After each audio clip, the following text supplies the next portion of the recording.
television to believe that one day we'd all be millionaires and movie gods and rock stars, but we won't. We're slowly learning that fact. Freaking idiot! How's that for a slice of fried gold? This is Liam Wilson from Azusa and formerly the Dillinger Escape Plan, and you're listening to the Metal Hand of God podcast. Don't worry if you don't make it out alive. We'll give you your money back. Guaranteed.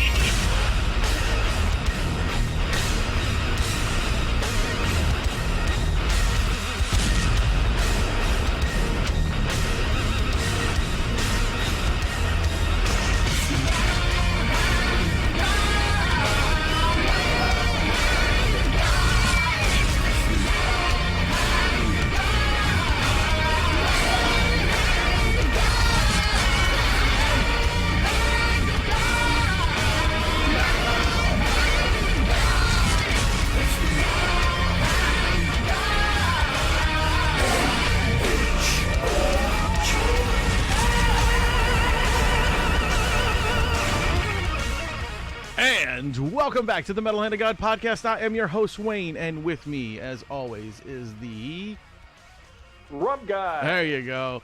And today, we'd like to welcome the host of Horror's Hallowed Grounds, co-host of the Thing with Two Heads video podcast, writer, producer, and convention agent, Mr. Sean Clark. What's up, man?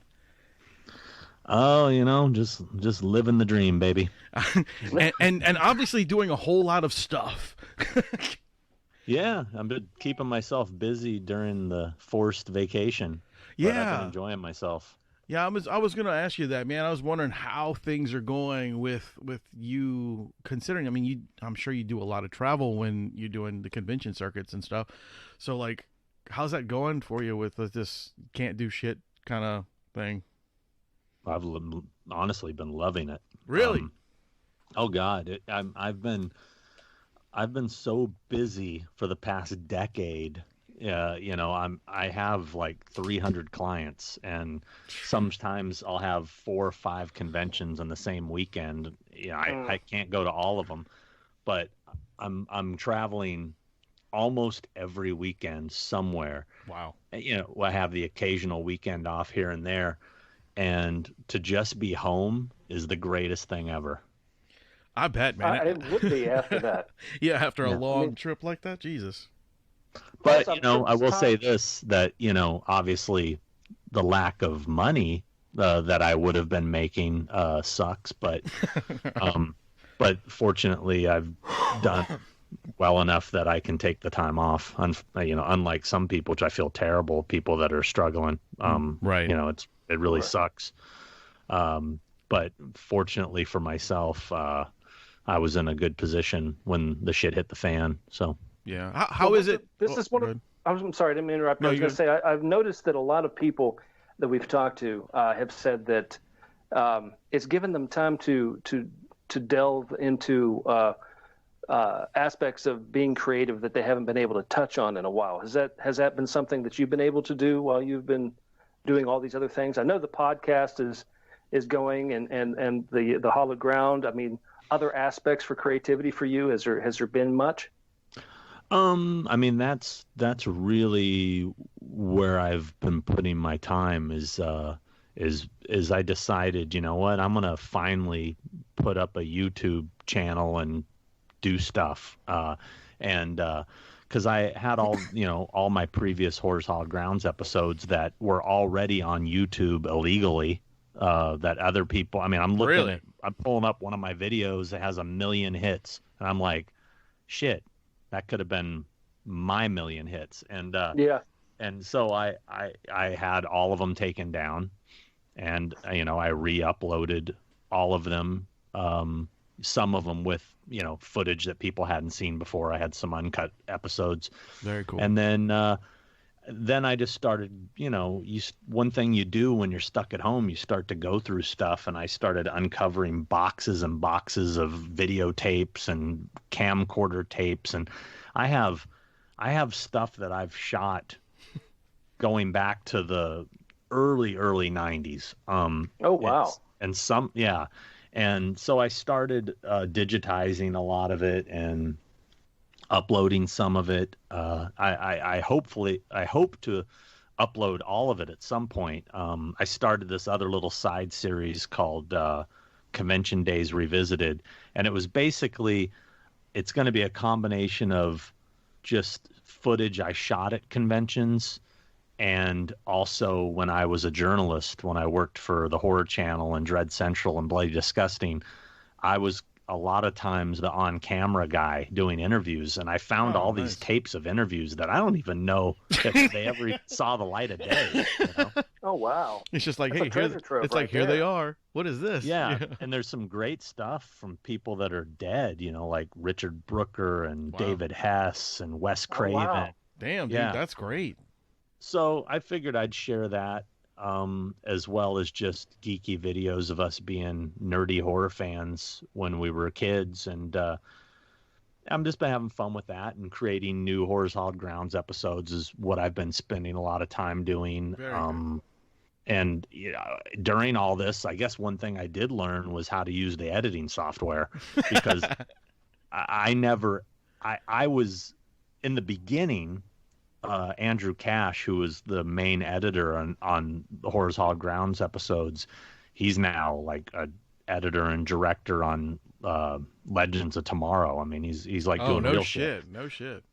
But you know, the first few episodes, I would sit there with him and tell him what I wanted, and you know, this and that, and then it got to the point where he knew my style, and I just trusted him to do them.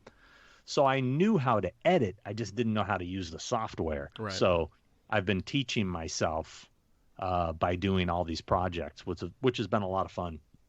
That's cool. I mean, that's how I learned how to use any of the sound equipment that I had. I mean, I've been in and out of bands. Me and Justin both have been in and out of bands for years. And like, I mean, I knew how recording equipment worked. I recorded albums many times, you know, but I went to studios to do it. But once we started to do this podcast and I started piecing together my studio to do it, I mean, we started out with a fucking stick microphone stuck into an old PC that we were huddled around talking to. So, you know, I mean, that's how we started this. And now, you know, it's a full studio. It's almost got 10 years ago. Yeah, now I got mixing boards and, you know, all the fancy, you know, condenser mics and all that good stuff. And, you know, I taught myself that. And it makes me feel better that I know how to do the shit. But, you know. Yeah. If I had a sound engineer, it'd be fantastic. All we have to do is talk, and they can just edit it all together for me. But no, Yeah, well, doesn't work I'll that tell way. you, there's no way I would have had time to do any of this stuff had the pandemic not happened. Right. Now, you know, I'm motivated to do this stuff, but now I'm starting to see the convention thing starting to kind of rear its ugly head again, and you know, shows are starting to slowly happen. I mean, the you know, it's all based on the states. You know, every state. Well, has yeah, their own they have their own laws, rules. You know, so it just so happens, I think all the best shows are in states that have heavy restrictions. So right now you're seeing a lot of smaller shows popping up or moving forward, and you know, Mad Monster Party North Carolina just did a show this past weekend. That's a good size show. That's a fun show. I didn't go to it, but I had a client there, Zach Galligan. Really, I've actually never and he been said it was he said it was great. So there's things starting to happen. I'm starting to get more calls of booking people in and getting things looking more like starting, say, September-ish is when it looks like things are going to really start moving again, as long as things keep going in a positive direction with the vaccines and stuff. Yeah. I mean, all we Do you see need any? to- Did you see any changes happening in the convention scene since this has all happened? I mean, do you think there's going to be after everybody's, you know, running smooth and everything? Do you think there's still going to be restrictions in certain ways and how people operate? Oh yeah. Oh, for sure. I mean, people in general are going to be more cautious, and I think the mask thing is going to be something that doesn't go away for a long time. I agree. Unless you know, something significant changes. and you know, what's going to really dictate that is the talent too, you know, because, you know, if you got a guy like Robert Englund saying, well, I'm not going to do your show unless everybody's wearing masks. Well, you can guarantee that that show is going to make sure everybody, whether they like it or not, are wearing masks. Right. Right. So it's going, that kind of stuff is going to dictate the way things happen. And I'm just using Robert as an example. I don't know where his stance is on it. I'm not speaking for him. You know, I'm just saying that as an example, you know, somebody who's a headliner like him that commands that kind of, you know, attention. He can throw that down if he wants to, you know. Yeah, anybody who can command that kind of respect as an individual, you know, you're going to, if you're basing your entire convention on like, okay, I have like 4 headliners and 3 of the 4 are like, well, we're not going to do it if you don't have everybody masked. And I guess what? Everybody's got to wear a fucking mask. That's all there is to it. And I mean, I agree with that. I mean, you know, you just got to do what you got to do. And I think conventions, like the smaller conventions, are going to have a tougher time because they're usually use smaller, you know, venues. So you still have the mass amount of people that want to go, but they're probably going to have to limit the people inside the venue at one, you know, like, I don't know how they're going to do that with the limitations, you know, because like out here in New Orleans, like you're limited, like restaurants are limited to like 50% or 25% right now in the actual city to get people in there. So I can only imagine what like a convention with like hundreds of people want to get in there at one time, what they're going to have to do with that. Whereas it'd be like, okay, we can have 50 in at a time, you know, you just got to take your time, that kind of shit. Mm-hmm. But who knows? It's going to be interesting. I mean, you know, certain shows, like, you know, ones that pop into my head, like Texas Frightmare or Monster Mania. I don't know if you've been to either of those, but those shows are generally fucking asses to elbows, like the whole place, jammed. I've been to Frightmare for like the last 4 years. Yeah, we go quite a bit. Yeah. I mean, I love both those shows. Those are both 2 of the top tier shows in my opinion, but the layout of those shows is such that they have those sections that just get jammed, you know? Yeah. And there's nothing you can really do about it. So I just don't know how they're going to, even with restrictions on the amount of people, how do you keep those small corridors that lead to vital places? How do you keep those clear? Yeah. You know, it's I don't know, man. It's gonna be interesting. It will. It's gonna be crazy. I mean, like I really hope Frightmare pulls through soon. Like, well, not soon, but you know, whenever it's time they ever open their restrictions up for them guys to do stuff. Lloyd's been on a show a bunch. The gentleman who owns Frightmare, and he's a great guy. He's a friend of ours, but. The only thing I could see or think of is if, like, with Frightmare, it's in that, you know how it's in the lobbies and stuff of the hotels. The only thing I can think of is make corridors that people have to walk through. You know what I'm saying? Like the walk through into. Yeah. I was thinking the only thing you could do is probably I can see, because they're going to do this up around where I'm at. I know just south of where I'm at in Myrtle Beach, one of the cons that are going to be happening there. They're going to be doing, the ticket prices went up. It's a multi-day festival, but it's limited to, I think, so many day 1, so many day 2, so many day 3. There's no repeat entrance unless you get the crazy expensive VIP pass to go through. Mm-hmm. And that's going to change it that way too. Plus you're going to have timed queues and timed panels and things like that are, it's going to be a logistically a bit of a nightmare. I can kind of foresee. I'm sure for a bit.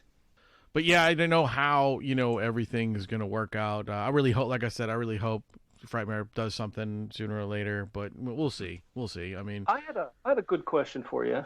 I was kind of interested in you've been in the genre for so long, and you've seen a lot of amazing people come through, actors and that have made iconic roles. Mm-hmm. Have you seen in anything newer, something new, fresh fresh talent, anybody, do you see anybody moving up in those? You would consider icon status, like we're talking, you know what I mean, 10, 20 years down the road, that you can actually see them going, wow, this is going to be the next headliner of that convention for sure. You know what I mean? That's tough, man. I mean, you know, you start to see the birth of new, you know, like for example, that Art the Clown Terrifier. I was going to say that. Which I mean, Damien is one of my clients. Oh, nice. And I have a bunch of people from the new film.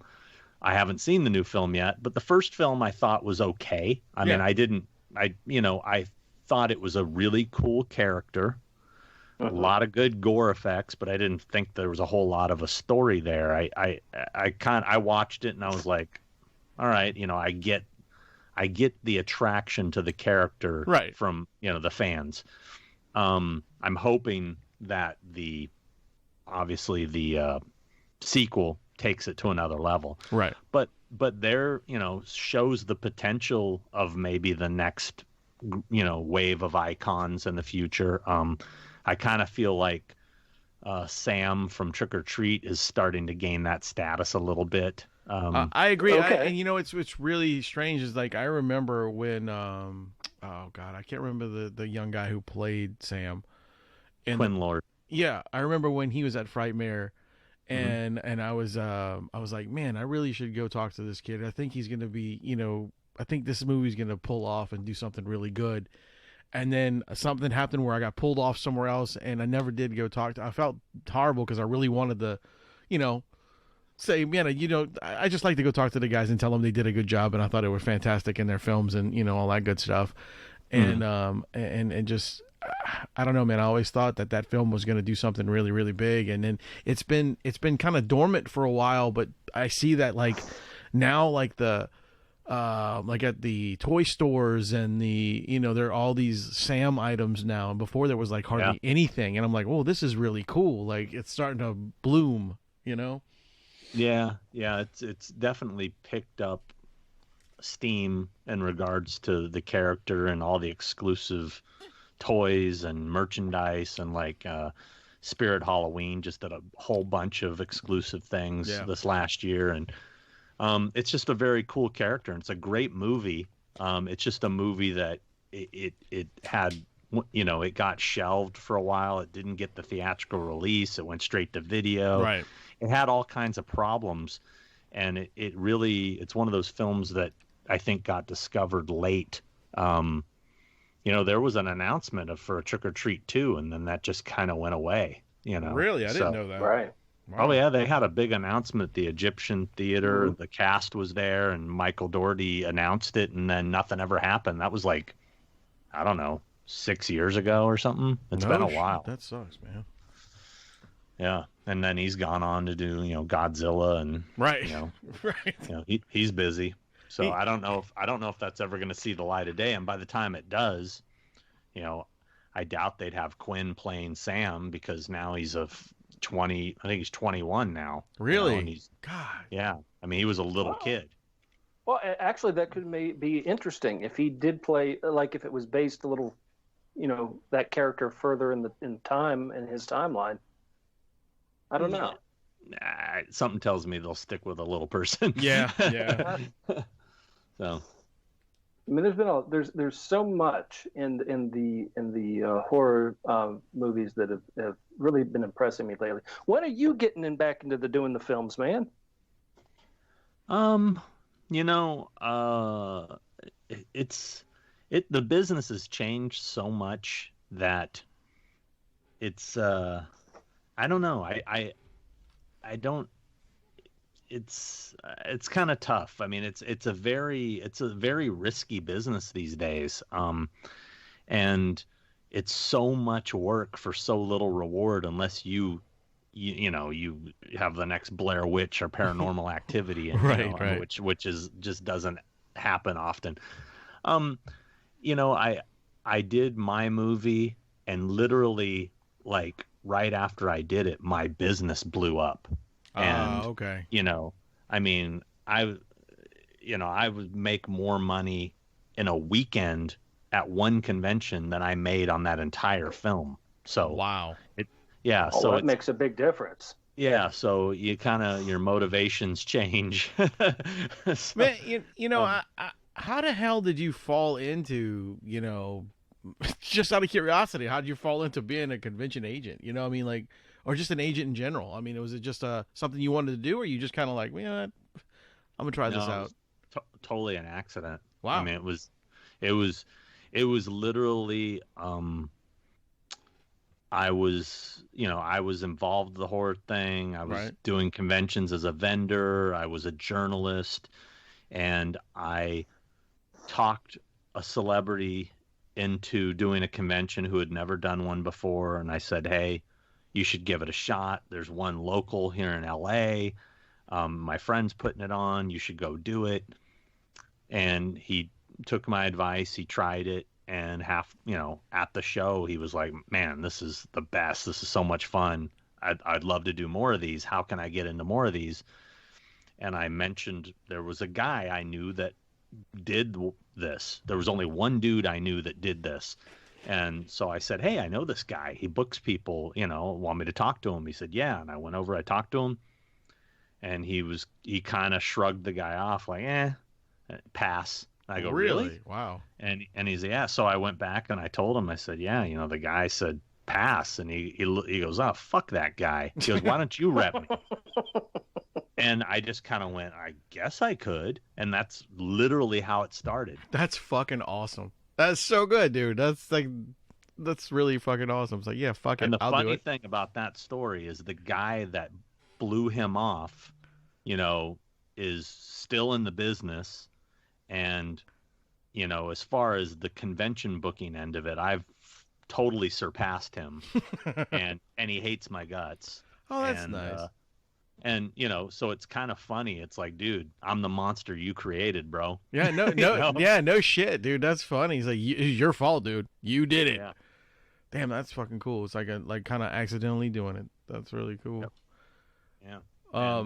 And literally I was only doing it because, once he asked me to do it, I went back to that guy and I kind of bent his ear a little bit, just like discreetly, just kind of like, how do you get paid, man? How does this work? And he just kind of stupidly told me. And when he told me, oh, they'll fly you in and put you up. And I'm like, wait, hold up. So the conventions that you do, like in New York, they'll fly you there, pay for the flight, and they'll give you a hotel room, and you get to go to the convention for free? And he's like, yeah. And I'm like, sign me up. You were like, I'm in. I just wanted to go to conventions for free. Right. I was like, shit, I get to go to all these conventions all over the U.S., and I'm not going to have to pay anything. And then I started doing it, and then I started to make a little money. And I was like, oh, I can make money too. And then, I grew it, That's fucking cool, man. That's awesome. So, all right, I read that Jaws was your first movie, right? That you enjoyed, like as a kid, like that was your first real horror movie that you were I guess obsessed with. I guess so. I mean, it wasn't the first movie I saw, but it was definitely, I think, the first horror film that had a real impact on me. Yeah.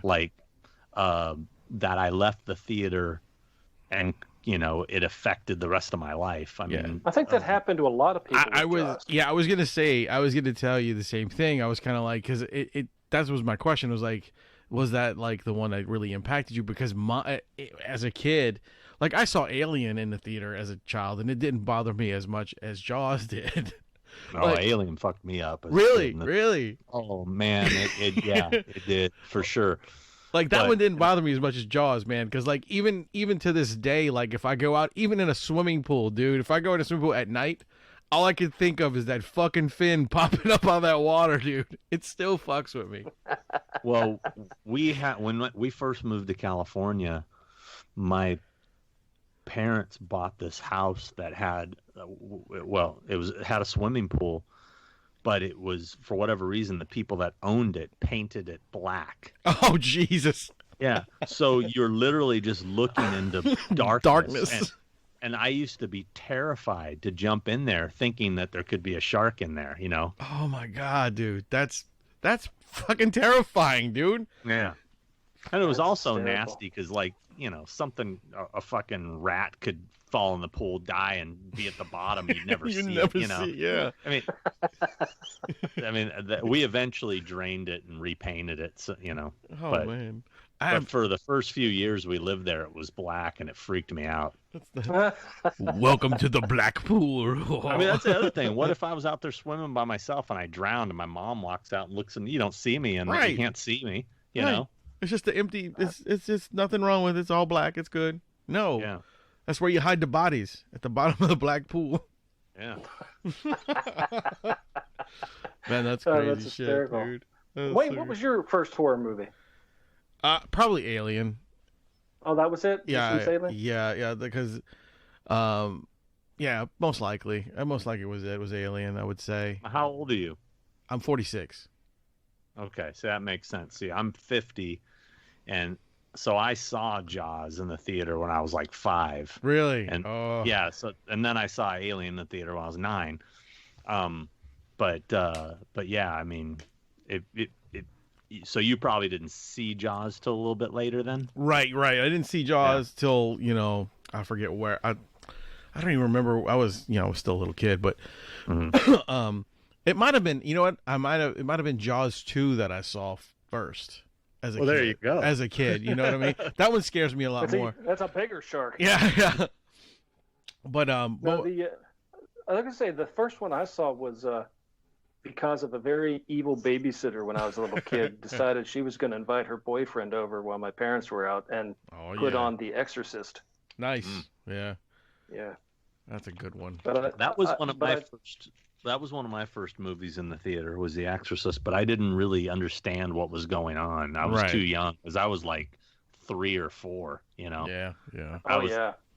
I didn't know what the hell. It was the drive-in. I'm like, and who knows if I even saw the whole thing. I may have fell asleep in the backseat. I don't know. Yeah. Still, when I was a little kid, though, one of the scariest movies, funny enough, when I was little now, that I ever saw in theaters as a little kid was actually a Disney movie called Something Wicked This Way Comes. Oh, yeah. Love that that's a movie. great movie, man. Yeah. That terrified the shit out of me. You know what? Especially when the room got filled with spiders. Yes. That was Oh, yeah. freaking out. Hands down, the movie that terrified me the most, and I saw it on TV when I was like, I don't know how old I was, 7, 8, was Trilogy of Terror. Nice. That doll. Oh, Yeah, my that gosh. doll, dude. Yes. Oh. That freaked me out more than anything. I remember screaming, and I was crying and screaming for them to turn it off. I was losing my shit. That doll was fucked up though, man. It was weird looking. Yeah, now I got it sitting right here on my desk. Oh, that's awesome. Replica of it, you know. Faced your fears. That's Look at right. that. That's right. It's Well, that's here what with it's me. about. It's weird that you had that reaction and you eventually became part of that world. It's very bizarre. Yeah. Well, believe me, Wow. it's a very surreal experience to all the people I work with, like being a little kid, being like an 8-year-old kid and seeing Halloween Right. and then Oh, and not knowing that, 30 some years later I'm going to be friends with almost everybody in that movie and work with them. That's so cool, dude. It's bizarre. It's so bizarre. That's such a really cool thing, though, man. Like that you can say that. I mean, it's like, look, I was actually scared of this movie, and now look at me. I'm with these people. It's so cool. Yeah, I mean, like Michael Myers is like the guy's kind of like my dad. I mean, he's like a father figure to me. I mean, we're good friends, but we kind of have that father-sonish relationship. Right. And it's just a trip. It blows my mind. It blows my mind. Now, I'm pretty sure I've seen you here at the conventions out here, like what is it, Comic Wizard World or something out here in New Orleans. I'm pretty sure I've seen you at a few of those. I've done Wizard World New Orleans a few times. I did the Walker Stalker, I think, out of New Orleans show. So yeah, I've done some New Orleans shows. Yeah. They don't seem to do that good in New Orleans shows. It's I think tough. It's tough out here. Towns where there's gambling, Yeah. like New Orleans, Atlantic City, Vegas, those shows always usually suck. I Yeah. mean, as far as like attendance and especially sales, it's like people just they want to party, they don't want to buy. Right. You know. Well, yeah, I could see that. I mean, New Orleans is such a party Vegas town. any different? Oh, Vegas shows are terrible. Yeah. Vegas shows They are. I mean, the only shows that do any business in Vegas is the Star Trek. That they have that one big once a year Star Trek show. Yeah. And then their Supernatural show does pretty well because that Supernatural has a pretty rabid fan base. And I only know that because I was at their last Vegas one with Matthew Lillard because of they had him there because of the Supernatural Scooby-Doo crossover. Yeah. Oh. And was surprised at how well they did. But any other shows I've done out there, horror shows, toy shows, just celebrity type shows, are always ghost towns. Wow. Really? That's crazy, man. Wow, that's interesting. Yeah. But I mean, I can figure. I mean, you think about it too, is those towns have so much more shit to do that other That's people the are thing. kind of like doing other things. That's what I think the problem is with New Orleans. There's so much to do. You go there and you're like, you know. Yeah, you spend like 30 minutes to an hour at the convention, buy 2-3 things, and then leave, and then don't come back because they got so much shit to go on all over the place, you know. Yeah. Or you got the guys like, well, I could spend the money at that slot machine as I walk in. Right. Yeah, there's that too.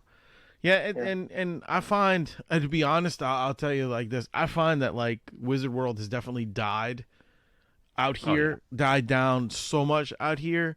Last year's was pretty, like I was pretty surprised that they even came back last year, or a year before last, not last year because last year was the COVID bomb. But so I'll be surprised if they put us back on the list this year, if they even do one. Dude, that's a company I don't understand. I mean, Same. I don't understand their business model. Because that I show, hear that a lot. Yeah, that show was a juggernaut. Yes, and then it just went south fast, and then the other thing is like there's no imagination, man. It's like every year they bring the same people back, and I'm just like, I agree. How can you keep bringing back the same people that don't draw every year? I was like, Right. I got to the point where I'm like, is this fucking whole show a tax write-off? I don't understand it, yeah. you know. And you know what? I mean, I look, I'm not saying anything bad about anybody, but every year you see, like you said, you see the same like 10 or 15 faces, and then they'll bring you 1 or 2 other people. Yeah. Like the I mean, you the know, Avengers came I one want year. them to succeed. I've wanted them to succeed. I had some really good years with them, and I would talk to them and pitch them things, and every year it was like the same shit show, and I'm just like, you know, and then they would come back to me and ask, like they'd contact me every year and ask for the same guy, and I'm not gonna say who it is. I know who it is. But I already, you don't have to. I already. No, you're thinking Norman Reedus. Yeah, that's exactly what I was talking about. Yeah. No, well, they would take him every year, Right. of course. But no, it wasn't that. I'm talking about after the heyday. Oh, of I got Wizard. you. After he wasn't doing them anymore. Gotcha. They would come back and ask for the same low-level guest that they had 4 years in a row. And me as an agent, it's my job to get bookings for my clients. Of course. So I'm not going to talk them out of it. Well, no. You know, if you want him, okay. You know, you meet his requirements, he'll be there. And I just would sit back and scratch my head and be like, they're asking for him again. I can't believe it. You know? Do you think it's in their head? I know this is horrible to actually say this, but guess, you know, specific celebrities at these things, there's a contract price agreement, I'm assuming, correct? Yes. Usually, yeah. So is it that they're somewhere in management's head is just going, we can only spend this per person? Is that what they're doing? And going, Well, let's just stick with the same list as last year because we know what that budget was. I don't know, dude.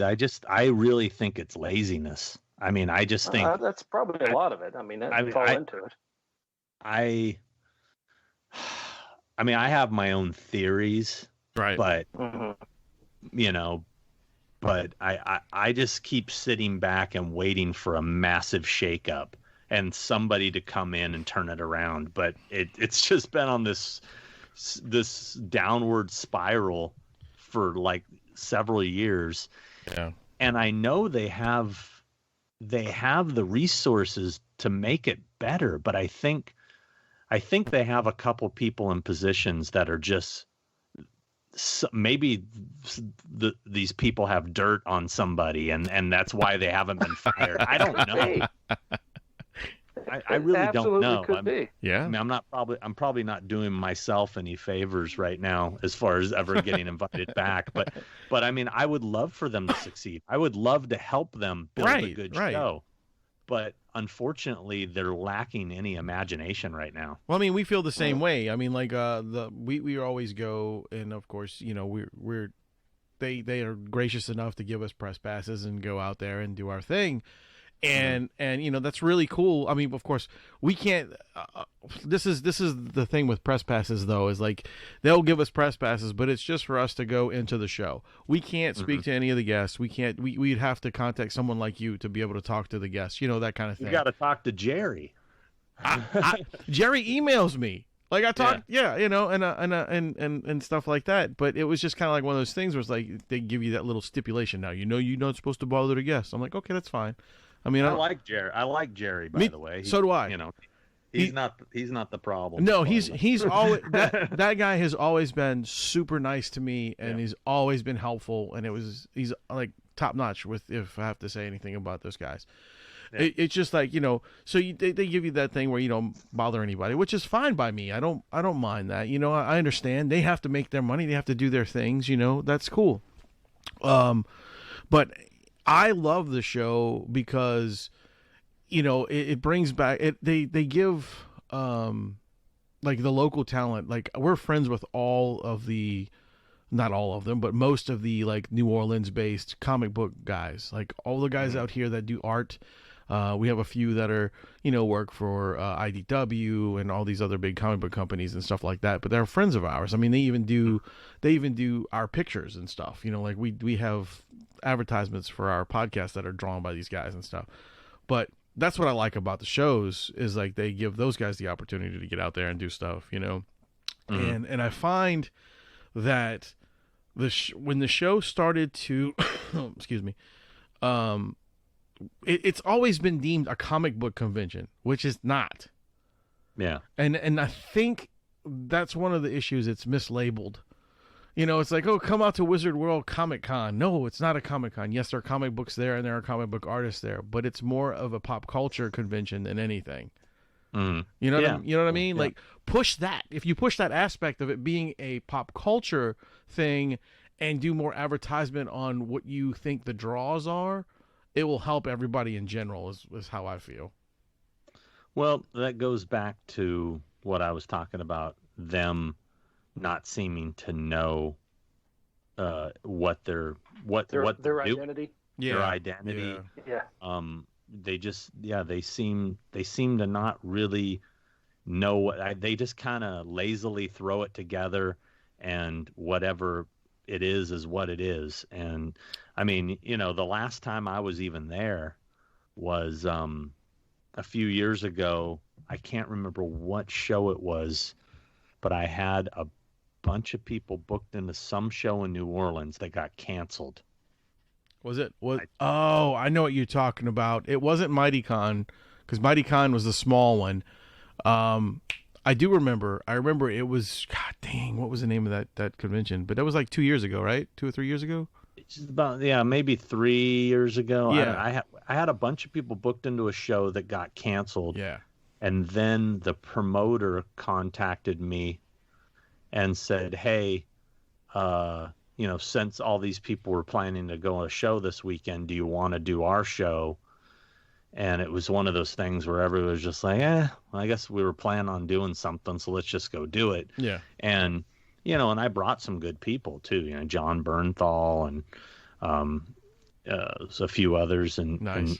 and it was like, it was not good. That was the year that, I remember that, because what happened is they was it the same weekend of that convention that they did that? What?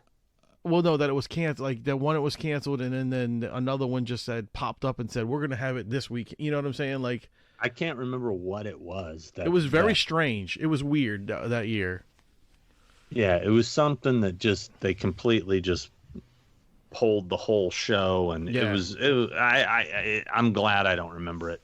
So, but speaking, I'm sorry. Go ahead. No, I was just gonna say, so we ended up doing that Wizard World. That was the last. I think that might be the last Wizard World I ever did. Wow. Wow.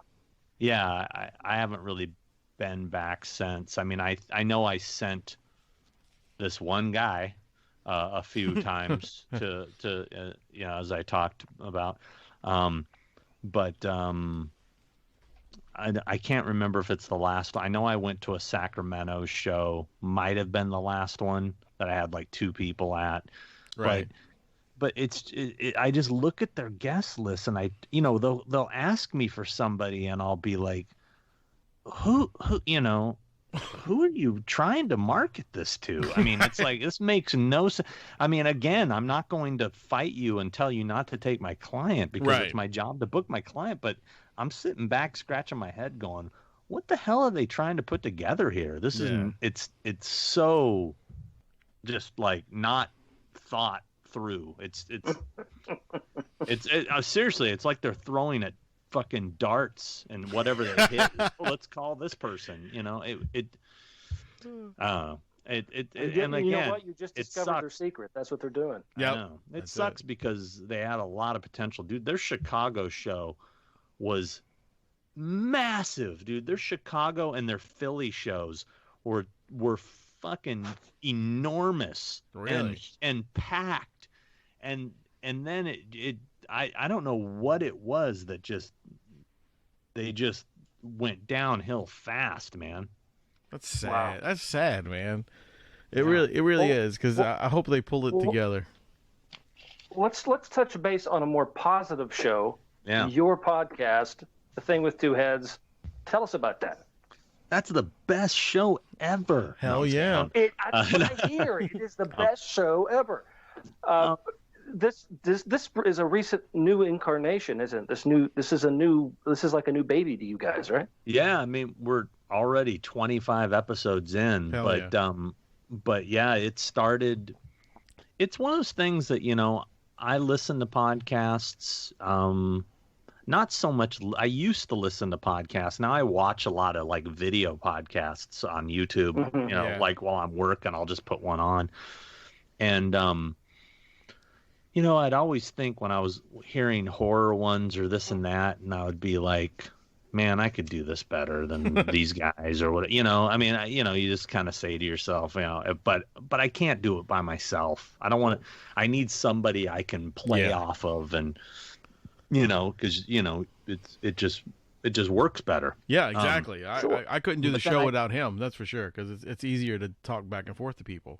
Yeah, and I just felt there's no way.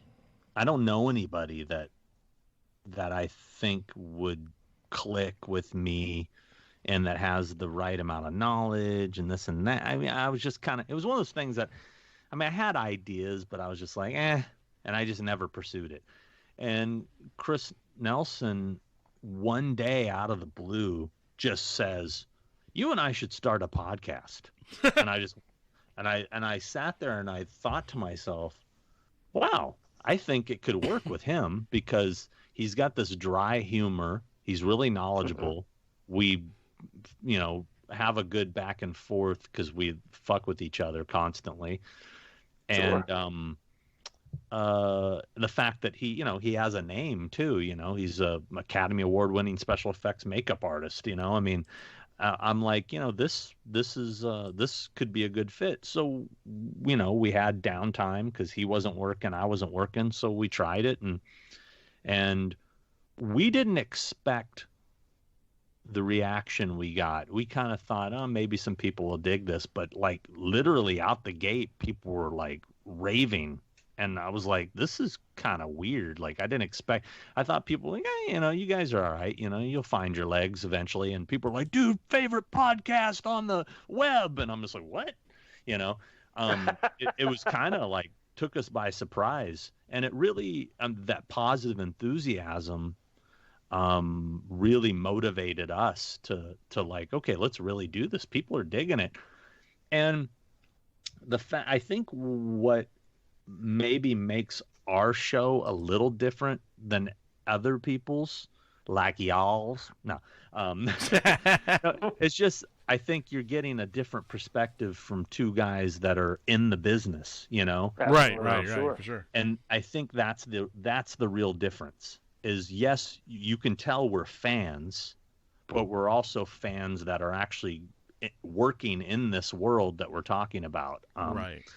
So obviously because of who we know and this and that, we can pull some great guests, which is a leg up on a lot of people. You guys got to deal with hacks like me as a guest. You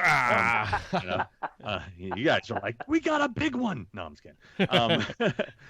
But so that was a real advantage for us. And I think the thing, especially for Chris, I know I'm speaking for Chris on this one, but I know what really motivated him was the positive letters and messages we got from people, a lot of people suffering from depression, an overwhelming amount of people suffering from depression. Yes. That have said our podcast gives them something to look forward to, and it's a positive thing for them. And it's like, wow, we're doing God's work. That's awesome. Yeah, dude. It makes you feel good. Yeah, it does, especially in this time where everybody's like just sitting there going, like they have nothing else to do, and they don't want to be in their mindset. You know what I'm saying? Like everybody sits there and they're depressed and they start building up the depression because there's nothing going on. You're locked in your house. Stuff you watched everything on TV. Right. Stuff like you guys, our show, everybody else's, whoever does that, it helps, and it's a positive thing out there. Even though if we say dick and fart jokes or whatever the fuck we're saying, at least it lifts somebody's spirits up somewhere. Yeah. FYI, I don't do that. Liar. What's that? What did you say? I said FYI, I don't do that. Yeah, he doesn't. He said he doesn't do dick and fart jokes. He's full of shit. But I just thought I watched started watching it, and it's really good. You guys do play off each other really well, and it is an interesting. It's a much different perspective than the other ones in a similar vein, not the same vein, but a similar vein. Well, and because like you said, you guys, you live in the world. It's probably not, it's true. It's not just factual. They're true statements. It's coming at you in a real way, mm-hmm. and which makes it nice. It's a nice change of pace for sure. And I think another thing people appreciate about our show is that neither of us think that much of each other as far as ourselves. We're not like super ego driven, like look at us. We both make fun of ourselves. We are able to, like, I'm the kind of person that I fucking make myself the butt of the joke all the time. It's something that I've always done, going back to, you watch my Horror's Hallowed Grounds episodes. I'm always the guy who's getting shit on. And that's by design. I want it that way. I like to poke fun at myself. Because when you do that, you immediately diffuse all the haters. Because it's like, oh yeah, I'm gonna talk shit about Sean's fucking hair, and it's like, dude, I talk shit about my hair all the time. This is the dumbest fucking haircut there is, because it's so fucking easy. I'm lazy as hell. It's like, I remember somebody like posting about, trying to make fun of me that I dye my hair. Like it's a secret. It's like, well, you think I fucking grow fucking blue-black hair? Yeah, I dye my hair. You know what I mean? I've been dyeing my hair since high school. I'm not ashamed of it. I'm not trying to hide it. Yeah. You have any better material you can come at me with, People are just jerks, man, People and that's just- what they want to do. Yeah, especially nowadays, it's the anonymity that people think they have anymore, and they can say anything they want to do and just tear people up. Well, I can That's the tell only you problem right I hate now. with- I can tell you right now. I've been doing this for fucking how long? Forever. And you know how many people, people talk shit on the internet. I've seen people literally post, if I see that guy in person, I'm gonna punch him in the face because I hate Sean Clark. And it's like, dude, you know where I am. It's no secret. Everybody knows where I'm gonna be every weekend. Come on up and say hi. Yeah, 'Cause come I ain't hang out. I ain't been punched in the face yet. I mean, it's like, Right. it's just a lot of people talking shit, fucking keyboard warriors. Oh, Yeah. If you ain't gonna back it up, shut the fuck up. And they're always it's so many people just talking out their ass too, and it's just I don't know, different era, different generations. I don't know. It makes us sound old, but whatever. Old doesn't Get mean off bad. my It just lawn. means wise. Yeah, exactly. We'll That's get us. off your lawn crew now. I do have another question for you, but I know we're winding our time down. But I just wanted to ask you, if If you could see other than the ones that have been done, a movie be completely remade, what would it be in the horror films that hasn't been done yet? Yeah, I mean, if I could remake a horror film, I mean, Yeah, someone says to you, here's a blank check, make the movie you want. Here you go. What are you doing? See, that changes things. You see the blank check. I mean, there's a couple movies I've talked about that I'd love to see remakes of. Terror Train. I love Terror Train. I love Tourist Trap. Even though I feel like House of Wax remake is pretty much a Tourist Trap ripoff. Yeah. But which I actually really like the House of Wax remake. I think it's kind of an underrated gem. I think it got a lot of flack. Is that the one with Paris Hilton? It is. Exactly what I was going to say. It got a lot of flack because of Paris Hilton. But it's actually a really good slasher film. Yeah, it's not bad. It's not bad at all. I highly recommend people revisit it. I think you'll appreciate it more now. But there's that. If I had a blank check, I'd love to tackle the Funhouse, Oh, yeah, that's good. But, I don't know. I mean, it's I'd have to really think about that. But those are a couple that pop in my head as ones that I would like to see. I would love to see an updated version of. I think you could make them better. Could, I don't know. Could you make them a box office hit? Huh? With that blank check, do you think you could make it a box office hit? Probably not. I mean, let's face it. None of those movies had box office hit potential. That's true. They were all fun though. Yeah, I mean, gosh, now I'm really thinking about it. Like, I don't know, man. That's there's tough. a bunch of movies like that I love. I love the Subspecies series. Yeah. With Radu, the vampire. I loved pretty much anything that came out of Full Moon. I like Castle Freak and stuff like that. There's old flicks like that. But did you see the Castle Freak remake? I did not. No, I didn't know there was a Castle Freak remake. Yeah, it's out. What? Oh my God. Yeah, my buddy Tate Seisnick, he directed it and did all the effects. Do you want us to edit that out? I don't care. I mean, we had a little thing going on the side. All right, that's fine. As long as you guys are cool. Yeah, we're grown men. We can handle it. He directed it. It came out, gosh, just a couple months ago. I think it was. I think it's on Shudder. Oh, okay. Oh I'm my gonna have God, to look it I'll up check it then. out. Yeah. You know, I will say it was super low budget.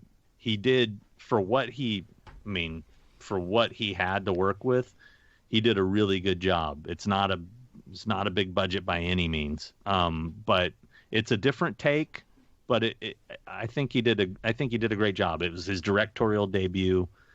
He's an amazing special effects makeup artist. He was one of the contestants on Face Off back in the day. Nice. And he did the last Puppet Master movie too, The Littlest Reich. He did all the puppets for that. No shit. So, yeah, he's really talented. So check out his version, see what you think. Oh, I'm definitely going to do that. But That's awesome.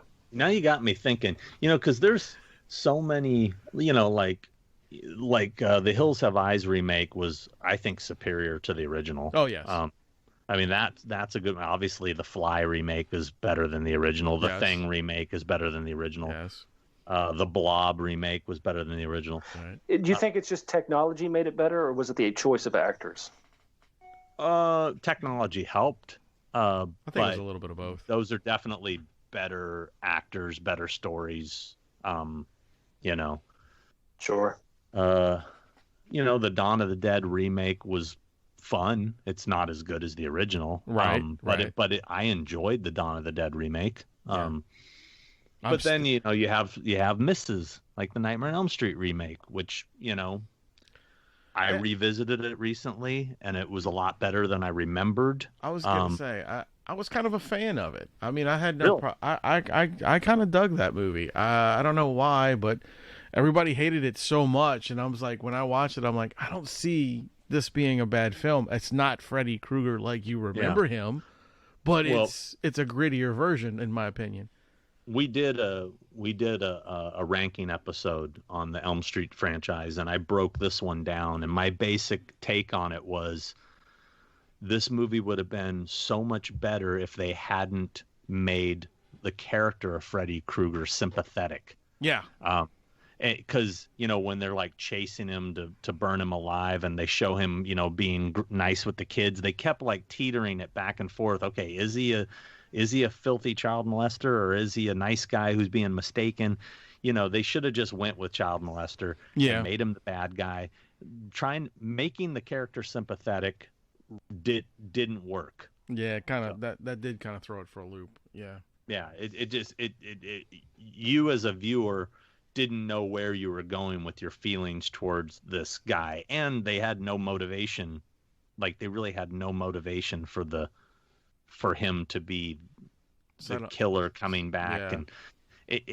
And where did the glove come from? They never even explained it. He just has it. I mean, it's like, it's it was a bit of a mess. Yeah. But it wasn't nearly as bad as I remembered when I saw it in the theater. I hated it, but when I revisited it to do the ranking episode, I was like, you know what? Especially after watching all those other ones, I was like, this is pretty good. Yeah, exactly. Some of those later Freddy movies, man, they got so cornball. Oh my god. Yeah. They do not hold up. No, they don't. They do not. I used to like the series, the Nightmare on Elm Street TV show. Yeah. That was cool. That was kind of corny though. I don't remember a TV show. You don't remember the television show? Freddy's Nightmares? Really? Yeah. No, I've never. I don't remember the TV show. I don't remember the TV show at all.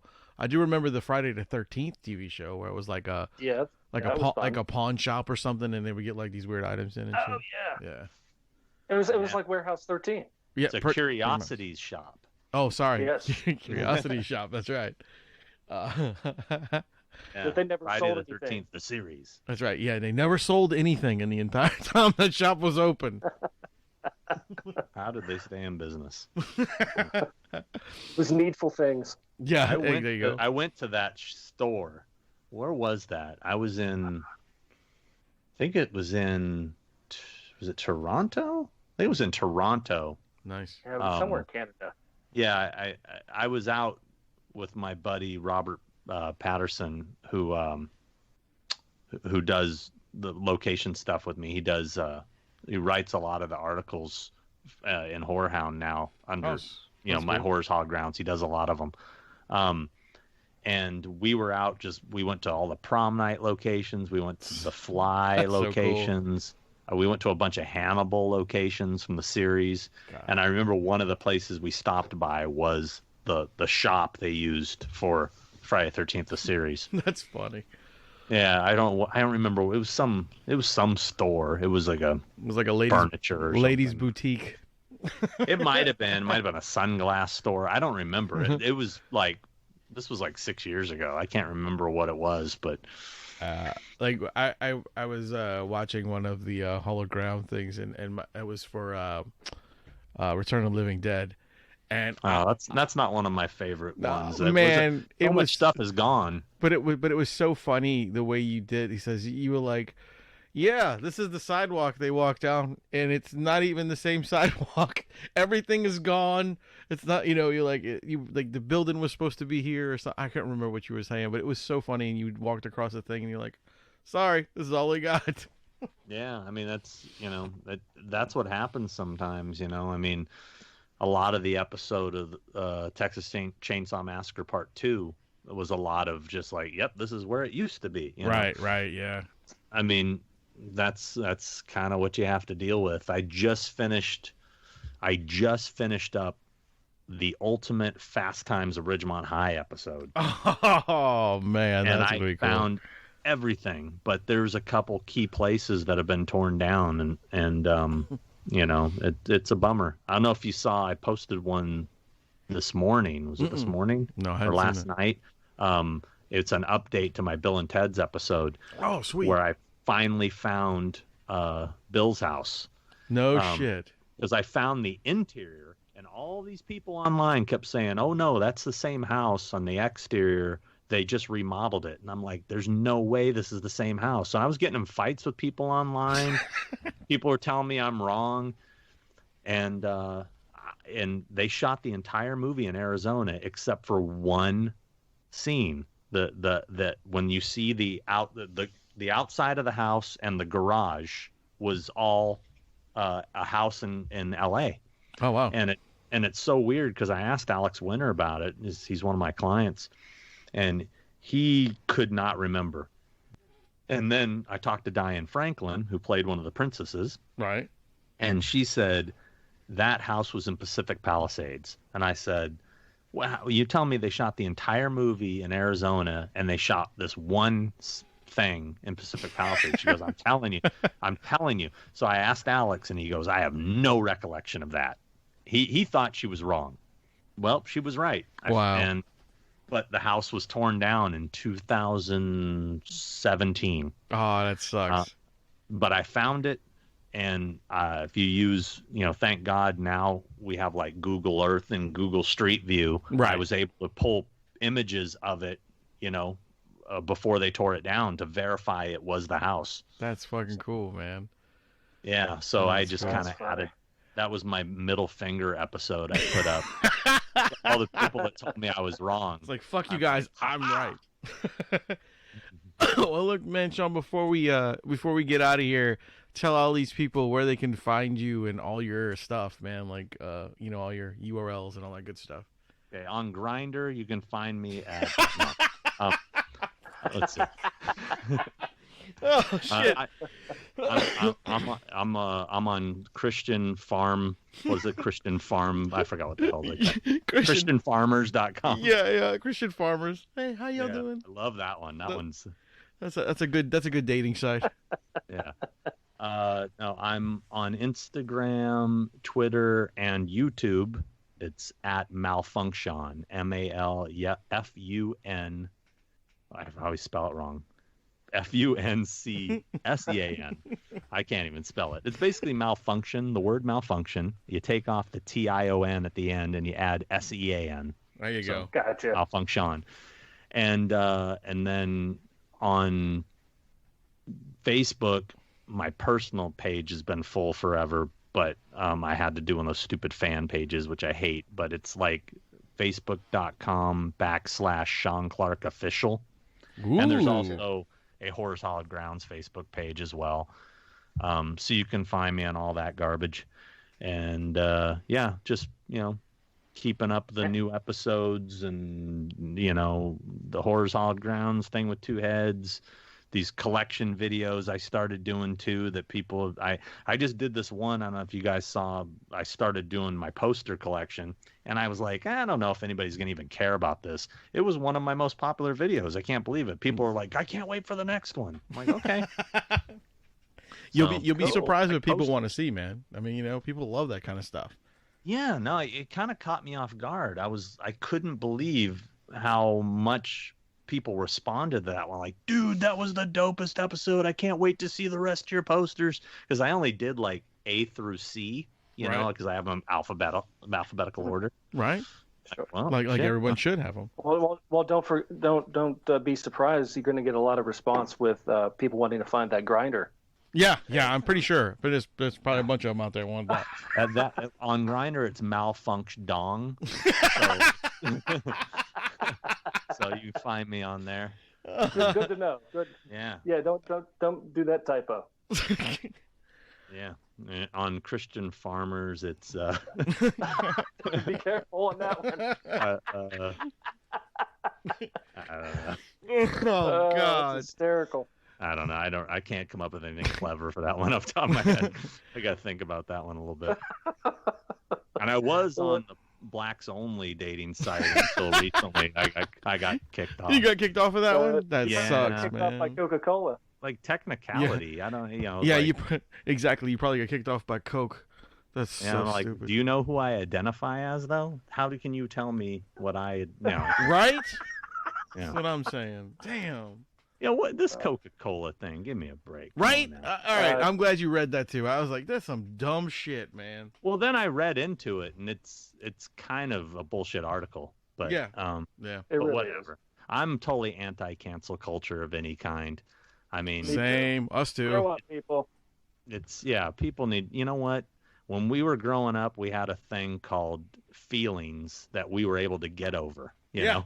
Yeah. And you know what else we had? We had this thing called a remote. And when we didn't like something, we turned the channel. Yeah. And most of all, we had common sense. So that one too. Pretty much the main one too. Well, let's face it, the internet is the best and worst thing that's ever happened to us. I mean, it's great for all the convenience, but it's also made idiocracy convenient, Yeah, it made it a real convenience stores are great for convenience too, but you eat enough out of them, you're just going to get fat and sick. So I mean, there's nothing good comes out of convenience too much. Yeah, well, I mean, that's the thing. Back in the day, if you got mad, you told your friends that you were mad about something. Now you go on and preach it to the world, and you've got this ginormous soapbox. Yeah, and right. And everybody's so afraid. I mean, if more people and more companies would just stand up and go, you know what, that's tough shit. If you don't like it, don't buy the product. Exactly. If you don't want to watch it, don't watch it. I just feel like everybody's so afraid. If I say something, I'll own up to it. I'll own up to it and I'll stick to my guns unless I'm Gina Carano and I make a bad Holocaust joke. I mean, which really wasn't a joke. I mean, she was straight up doing some stupid shit. Plus, somebody just asked me the other day, I'm bringing her up. Somebody said what I thought about, Disney firing her. And I said, dude, she had many chances. She poked the bear big time. I kind of feel like she was trying to see how far she could push it. Yeah, probably. I mean, she was asking to get fired. And, if you're dumb enough to lose one of the best gigs on the planet, it's like, come on. How could you? Yeah. Man, I mean, for an ex-UFC fighter who's not a very good actor, you really had the fucking dream job. Yeah. And you just totally blew it. Yeah, I was saying the same thing. I was kind of like, you know what? If I had the job that was, you know what I'd be doing? Absolutely nothing. I wouldn't be answering anybody's questions. I wouldn't say anything. I would be like, I'm going to work and I'm coming back home. I'm good. Yeah. Thank you. Am I gonna? You know what I'm gonna do? Tonight? Am I gonna make that Holocaust comment, or am I gonna cash that check? What am I gonna do? I think I'm gonna cash the check. Yeah, I agree, 100%. and just keep my No mouth doubt. shut. My God, you know. Well, Sean, man, look, we appreciate you again coming on the show. It was awesome to finally actually get you on the show and talk to you. And hopefully you had a good time, and hopefully you come back, man. Absolutely, anytime. You know, Your wealth of this is my knowledge you favorite have. subject. Me. Yeah, and look, man, like I said, you're welcome anytime. It was a great time. We had a blast, man, and you know, maybe next time we'll run off about some more shit that we shouldn't. I'm looking forward to for the record, talking about I love some conventions down the road. What? I was going to say, and I'm looking forward to talking about those conventions coming up for sure. Yeah, for real. Yeah, I'm hoping we have some conventions to talk about pretty soon, and I can get back out there. And you know, the funny thing is, I don't miss the conventions. I mean, I don't miss the work aspect of the conventions. I don't miss the travel. I don't miss the hotels, the taxis, the airports. But what I do miss are my friends who I see at every convention, who are, you know, the vendors, the other agents, the promoters, who have all become real good friends of mine. It's kind of like we're a big traveling circus, and I look forward to seeing them in the different cities all over the world. And that's the part I miss. The girls that work with me, you know, my crew. That's the part I miss.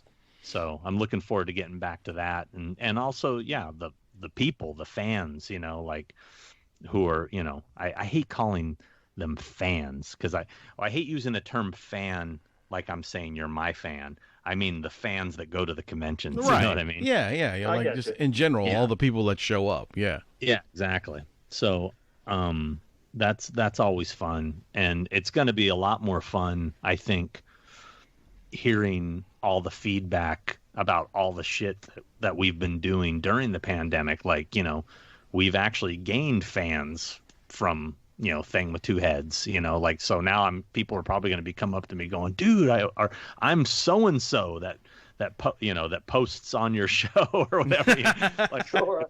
We're going to get to put faces to some of these crazy screen names, you know? Awesome. Exactly. And it's going to be good. It's going to be fun, man. You'll see all these interesting people and meet new interesting people. Yeah, I'm looking forward to it. It'll be nice. And then the next one you're in that we can go to, maybe if, like I said, if Frightmare wakes up and does something, or is able to do something with all this crap, maybe we'll see you there. Yeah, I think the next one that I'll be at for sure would probably be Horror Hound Cincinnati. Nice. That's the next one I know for sure I'm going to be at if it happens. Right. Cool, man. September and October are starting to look pretty crazy because there's, you know what though? Mad Monster Party, North Carolina, I think is the first weekend of September. So that might be the first one I end up back at. Well, there you go. We might have to make a trip over there to your Rum. That's going to be fun. Okay, sounds good. But anyway, man, like I said, thank you so much for coming on. Again, everybody, I was your host, Wayne. I'm the Rum Guy. And as always, remember to keep it metal!